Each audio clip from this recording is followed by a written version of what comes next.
go ahead and take a look at this. Believe I'm recording the entire screen so you can see everything. So let's talk a little bit about portraiture, and let's talk about how that we might go ahead and edit portraits as we start to continue to work on this assignment. Now, all of you are probably more than likely using an iPhone app or a Droid app, hopefully to edit your images. I highly recommend that Lightroom app, the mobile app. It works great. Also the in-camera, remember that Lightroom app has an in-camera app as well inside that app, and that camera app will produce raw images. So make sure you take advantage of that, because raw file format is one of the biggest things that you really want to think about as you work on digital negatives. So let's assume that I've done all my edits on this image in a raw editor, and then I've exported it. And now I've opened it up into the application called Photoshop. And Photoshop has been around for close to 30 years or more.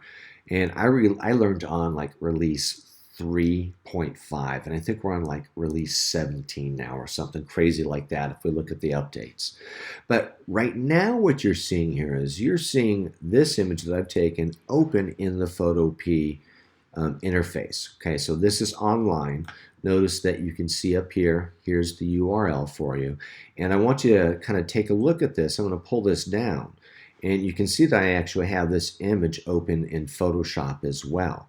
And so you can really take a look at the similarities between the toolbar, the way that we have layers and palettes set up. It works really nicely. So again, you can get started on this week if you want to, prior to getting our licensing for our Adobe apps. You can work on this, and this way you can get a feel for it, and rest assured that this app right here is almost a verbatim clone of what you see here on the left-hand side. So let's talk a little bit about benefits of working in Photoshop. Now, Photoshop is primarily a post-production app, meaning that once we've done all our basic edits to map the shadows, the midtones, and the highlights, once we've gotten rid of grain and noise and maybe recovered highlights, we've now exported that image. And in this case, I exported this image as a PSD. Now, PSD stands for Photoshop document. Now, you can open up PSDs into photopea.com as well as many other different types of formats.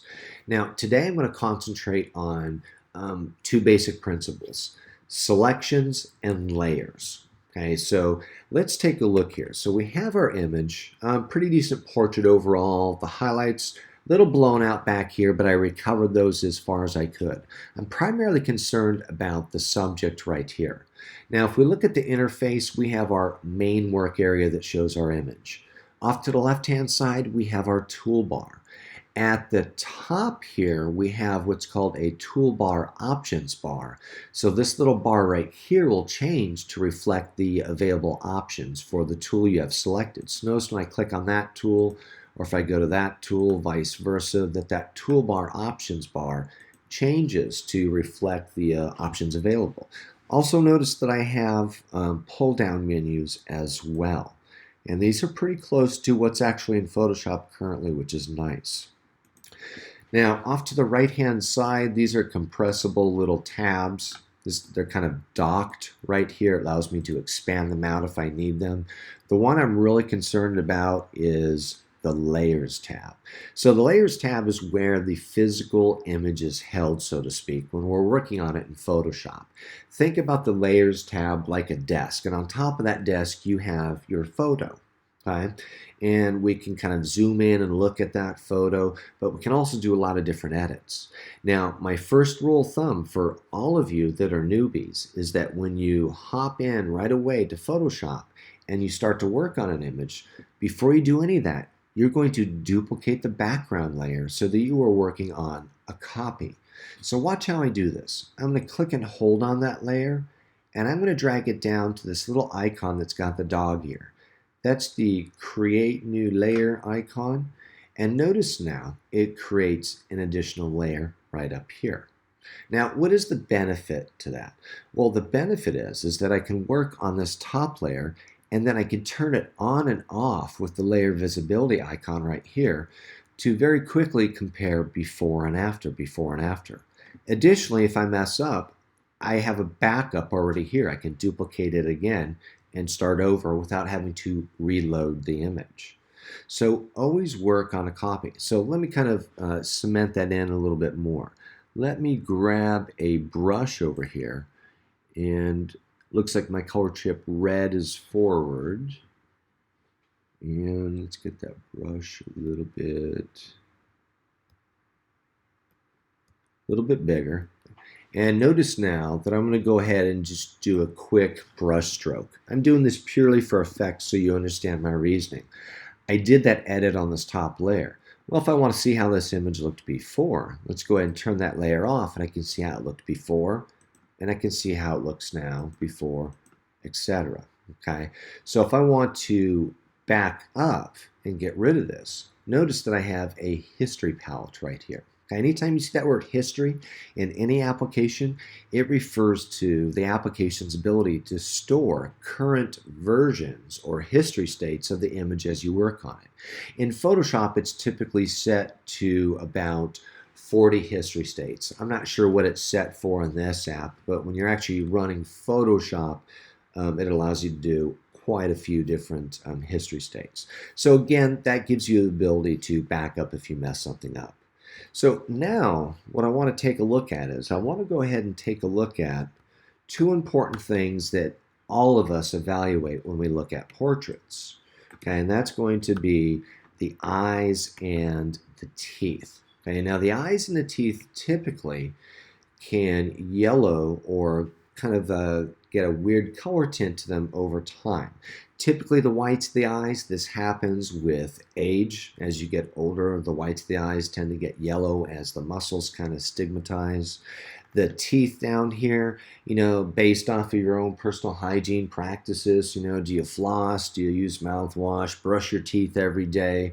These teeth could either be yellow or they could be kind of brown. It depends on, do you drink a lot of coffee, stuff that stains your teeth? All those things come into factor. But whenever we look at a portrait that we've taken, our goal is to make this person look as best as we can within our skills. So for today's exercise, I want to look at one of the primary benefits of working inside an editing application like this, Photoshop. So one, we can go ahead and have multiple layers. This way I can work on a copy. And two, I can individually select portions of the image to work on. Now this is different than what we learned the last couple weeks, where we're doing primarily global edits to go ahead and adjust shadows, midtones, and highlights. Now I want to talk about local edits, where we target specific portions of the image to go ahead and enhance that and make that look better. So I'm going to go ahead and start with the whites of the eyes up here. Now to zoom in or zoom out, I'm doing Command plus or minus, okay, using the plus and minus keys on my keyboard. And also notice that when I zoom into a high degree, I might want to move the image around. If I temporarily hold the space bar down, notice it switches me to the hand tool, and I can grab that enlarged image and drag it to where I need it. I'm going to go ahead and let go. That looks good. Now I'm going to go ahead and switch to what we call a selection tool. Selection tools will allow me the ability to target specific parts of the image to refine them. Okay, so basically I'm going to draw a path all around the teeth. And if I look over here in the layers, or pardon me, the tool palette on the left hand side, you can see that I have three different types of selection tools here. And we're going to look at all these as the course progresses. But right now I'm concerned about the lasso select tool. Okay, I'm going to click on that and notice what this does. If I click and hold, notice that as I go along, it's drawing a path. If I let go, notice that it closes the beginning and the end of that path to show me the area that I have selected. Now, that's a horrible selection. Let me go ahead and back up. Backed up just by going into my history palette, clicking back one step. So what I'm going to do is I'm going to go ahead and start to make my selection right along the edges of the teeth here and the gums. Okay? And you want to be as precise as you can, and you're going to want to start to practice that eye-to-hand coordination, probably a little bit. If you're in some of my other classes, you've been working on that already. But this, when we think about edits on an image, it really does entail having decent eye-to-hand coordination. So drawing with the lasso tool is probably going to take a little bit of getting used to. So what I'm doing here is I'm just drawing right along the edge between the enamel and the gum line. Once I've got a really nice overall accurate selection, I'm going to go ahead and desaturate some of the colors that are there. Now, I'm not going to go along the bottom edges of the teeth. I'm going to go just right down here along the top edge of the bottom lip.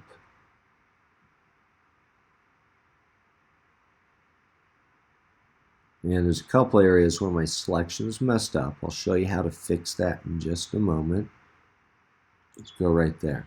All right, so now I have a pretty decent selection all the way around, but you can see in a couple areas, specifically, for instance, right here, I've got, more of the tooth, less of the gum. So what I want to do is I want to go ahead and add or subtract to my selection.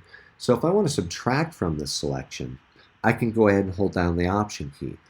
Or if I want to add, I can hold down the Shift. So those are the two modifier keys that we use 90% of the time in Photoshop, either Option or Shift. And those key modifiers will change based off of, or the functions will change based off of the tool that you have selected. So let's take a look at this. If I want to kind of clean this up a little bit, I'm going to go ahead and hold Shift, and I'm going to add to this selection like so. Let's go ahead and do that a little bit more. Let me clean up that little wonky area. And again, I'm holding Shift to add to those areas.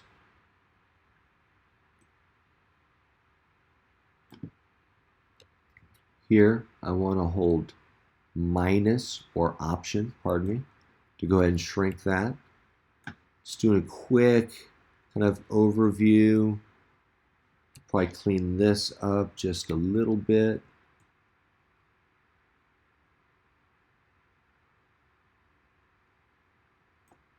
All right, and a little bit more right about in here. So now we have a pretty decent selection that is all the way around the edges of the gums and the teeth. Remember, our goal here, don't lose sight, is to go ahead and brighten up the teeth and clean up any colors that we see there. So first thing, before I actually do any physical edits on this layer to this selection, I want to go ahead and actually do what we call feathering of the selection. So I could set that up here in the toolbar, or if I've already done it, I can come down here to the Select menu and I could go to Modify and Feather after the fact. So in this case, I'm going to go ahead and do about 2.5 pixels, and that's going to kind of dither and blur that edge so we don't see a sharp line. So now that I've done that, let's go ahead and target the colors that are there. I'm going to go to my menu at the top, and I'm going to do Image, Adjustments, and the one I'm looking for is Hue and Saturation. I'm going to click that, and notice a dialog box pops up, and I have 3 sliders: Hue, Saturation, Lightness. We're concerned with saturation and lightness, so I'm going to target 2 typical colors here, yellow and red. So right now we're set to a master channel. However, I can go ahead and set it to just yellow. Now, when I do that, I grab the saturation slider and I gently drag it to the right to see if I have yellow. And of course we do here. So I'm going to go ahead and drag that out to about -40. Okay. Now, why not 100? Well, if you go too far and remove this color out, it will start to degrade the overall color channels that are there, and we could start to make the teeth look a little bit gray, so we want to avoid that. And I'm actually going to -53, it looks like, based off of this. Now, let's take a look at reds. Do I have red there? If I crank this to the right, I do. So I'm going to pull that out now, about -50. That's looking pretty good. And now let's set this back to the master channel. And the last thing I would do is I would go ahead and tick the lightness channel up probably about maybe about 5 points right about there. And you can see that we also have a preview checkbox. Notice I turn that off and on. You can see the before and you can see the after. If I'm happy with that, I'm going to go ahead and click OK. And then to deselect this selection, I'm going to go ahead and do Command D. Yeah, it looks to me like I probably could have done a little bit more feathering with this application. Usually in Photoshop I do about 2.5, but you can even see here that probably need to do a little bit more because you can see that edge there. All right, so now we've got his teeth whitened. Let's just turn that off and on so we can see how that looks. Pretty good. So now let's take a look at how we approach the eyes. We're going to do the same thing for the whites of the eyes, but then I'm also going to show you a way to enhance the overall color of the eyes and to brighten those up a little bit. So first thing you're going to see me do here is I'm going to go ahead and make a selection around the whites. Again, going right along that edge.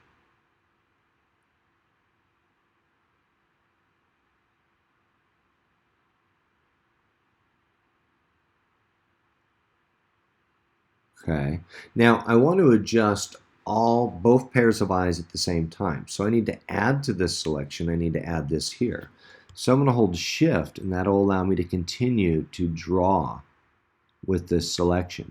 Typically when you draw selections you're limited to one selection, but if you have to have multiple areas selected, again you can hold Shift to go ahead and select those areas.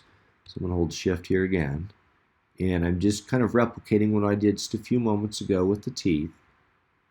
And again, the teeth and the eyes are some of the most important things to really kind of evaluate and assess.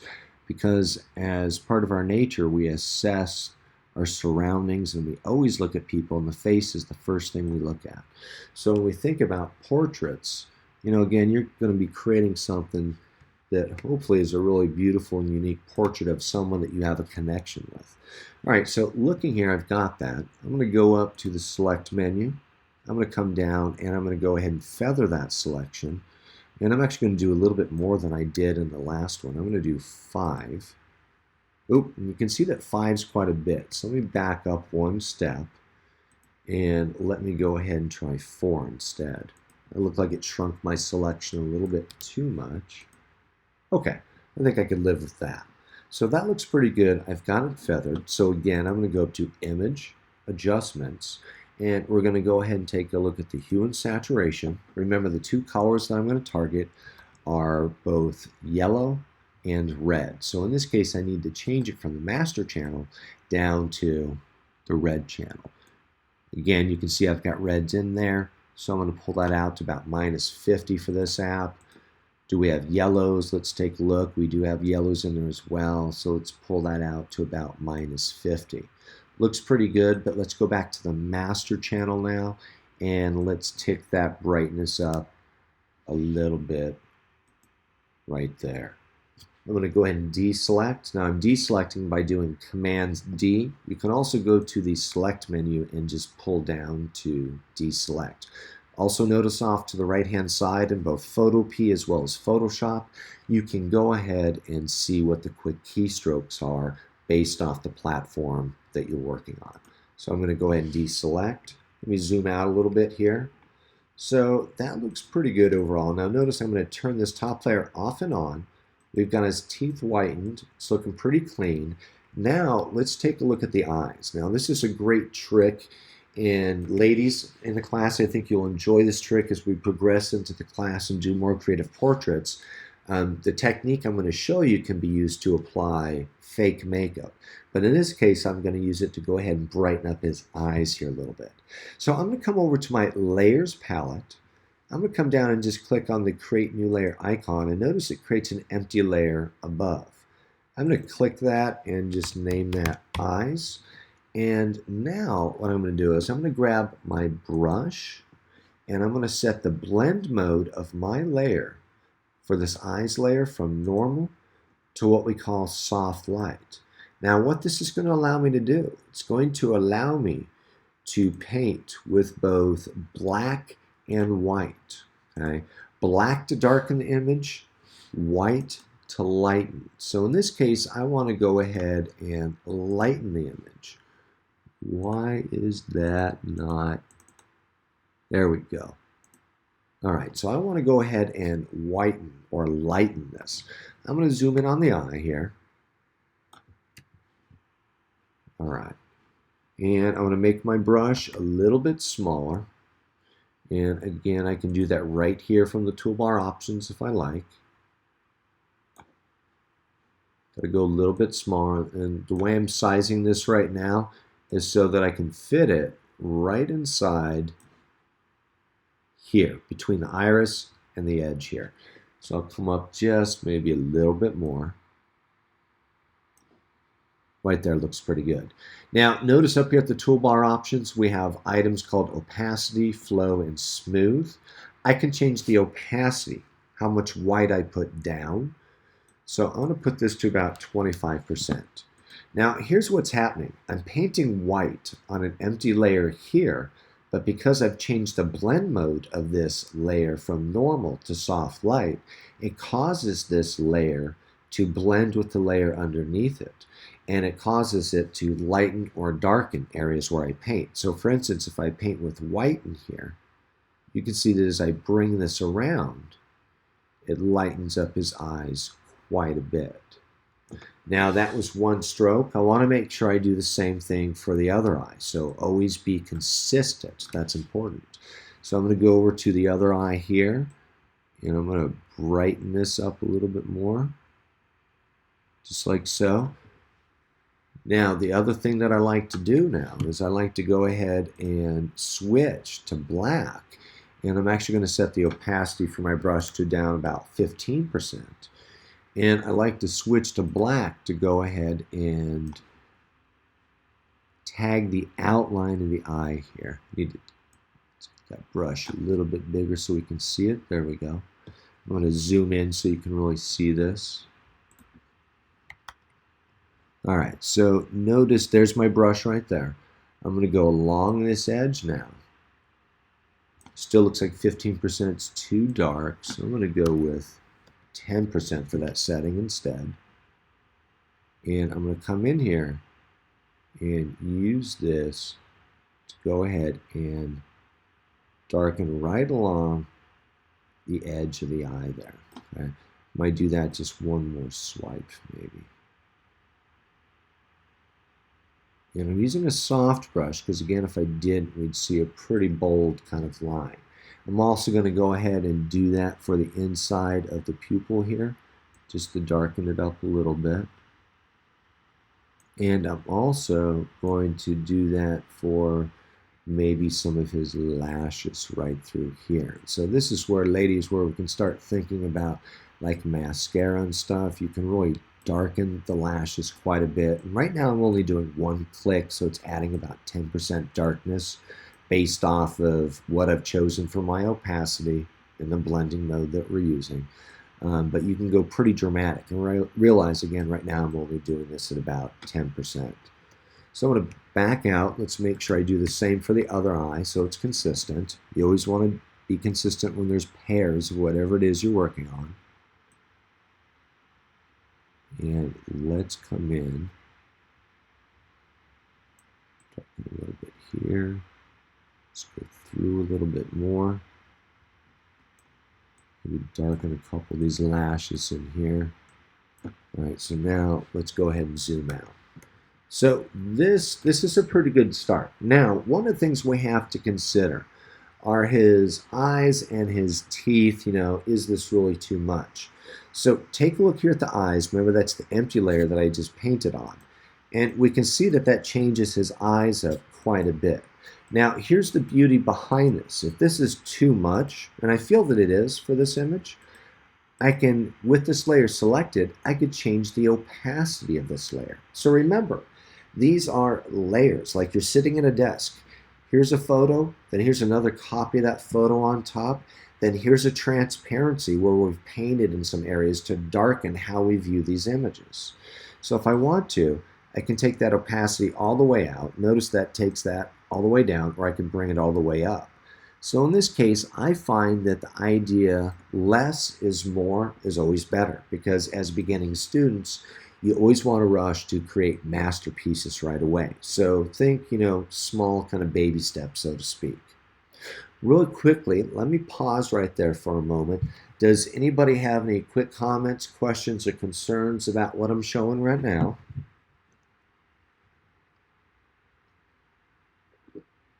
Okay, I'm going to go ahead and keep going then. I want to take a look at some of the repair tools inside Photoshop, or Photopea in this case, that we can use to go ahead and get rid of stuff like acne, little skin stuff. You can see he's got some stuff here. He's got a pimple there. Oh, adolescent acne. I promise it will clear up in like probably 10 or 15 years. Anyhow, you can see that he's got some stuff down here. So let's take a look at the options that are available to us to repair things like skin blemishes, acne, pimples, and that kind of stuff. So if I come over to my tool palette over here, notice that I've got something that looks like a Band-Aid. And if I click and hold on that icon, notice a spring out menu pops out showing me the available tools for me. Now we have the spot healing brush tool, which requires that you do not have to make a selection of the area that you're trying to pull the texture from. You have the healing brush tool, which actually requires you to define where you want to pull texture from. Then you have the patch tool, which is one of my favorites. You draw it around the affected area and then drag that selection to an area of texture to drop in there. So let's take a look at the patch tool so you can understand what I'm going to be doing. Now, really quickly, I want to pay attention. Look at my layers palette. I want to make sure the correct layer is selected. Right now, my goal is to go ahead and clean up acne on his face. So I want to make sure I'm on the layer that actually has that data. So notice now that I have layer 1 selected. Now with this tool is a drawing tool whereby you click and draw a selection around the affected area and then you release. There's my selection. Now I'm going to click and hold inside that, and I'm going to drag this selection to an area of texture that it can drop in there and blend for me. Same thing kind of right in here. I'll draw a quick selection. Let's go ahead, maybe drop him in right about there. And it does a pretty decent job at blending. Now let's take a look at another option here. I also have the spot healing brush tool. And notice this gives me a round brush. So if I click and hold and drag across the affected area, it goes out and does what's called a proximity match and matches a texture with the underlying colors there. I don't like how hard that brush was, so I want to make sure that my brush edge is always soft. That's really important. Let's take a look here. There's a couple more. I'm sure there's plenty of other stuff here. So notice with this one, I can just get right over it, click, and it takes care of it for me right away. He's got some pimples right here. Notice sometimes I do kind of a little kind of downward stroke too. That way it looks a little less conspicuous. It's got a little bit of weird kind of something right there. It's got a pimple right there. It's got a little bit of stuff in here. Let's see how well this tool will work for this area. I'll try and do a big area. Doesn't work as noticeably well. You can see that there's kind of a round circle that it left. So I'm going to switch back to the patch tool and see if I can do a tight enough selection around that. Let's take it down over to here, I'm thinking. And that cleans that up a lot better. Take a look. He's got some stuff down here on his chin. I'm going to go back to that spot healing brush because it's quick, it's easy, and it does a pretty decent job of getting rid of stuff. Notice I can just kind of go in and do this very quickly, easy. Longer areas, notice that I'm doing kind of a small stroke there. And what this tool is actually doing for you, it's doing what we call a proximity match. It's finding an area of color and texture that matches and blending it with the area that you're trying to repair. And you can see it's pretty effective at repairing that, that kind of acne and stuff, or any kind of skin kind of issues. And we'll continue to look at this week. There's a number of different ways to approach editing your portraits. As I'm wrapping this up, does anybody have any questions about the process that I've been working with today. Remember that we are working from images that we've taken and we've mapped the shadows, the midtones, and the highlights. And what you're seeing is post-editing, where we're trying to enhance that imaging. We're using Photoshop, or in this case, I'm using Photopea, since it's a total clone of the application. So let's take a look now. If I turn this layer off and on, you can see, so I turn it off and on, take a look at his chin, look at his cheek there on the right-hand side, take a look at his teeth, all that. Now, let's say I like this, but it still looks a little bit edited, maybe too heavy. If I wanted to, I've done all these edits on layer 1. If I wanted to, I could reduce the opacity of that layer and cause it to blend a little bit more. So now I'm only using about 40% of that layer. Let's let this application catch up here for a second. And you can see that when I turn that off and on, the teeth brighten up a little bit and the acne becomes less noticeable. So again, these are tricks and tips where we can kind of fine tune. Your goal is to create a portrait and edit it in such a way that nobody knows that you edit it. You want to hide your edits. So don't have too heavy of a hand. Start to practice with this now. I'll go ahead and upload this Photoshop document for you this afternoon, and you can start playing with this. This is one of the images that I'll ask you to turn in for a technical exercise. This one will be due next Friday, and then this Friday, if you have, I don't think I created a posting for it yet, but this Friday we should have the 2 versions of the family photo turned in that you've edited. That would be the one in color and then also one in black and white. And I'll touch base on that again with you guys on, when do I see you again? Thursday, and remind you about that. Really quickly, are there any comments, questions about the exercise that I just went through? Anything at all that I can answer? All right, with that said, I'm going to go ahead and stop that video right there. And I will upload this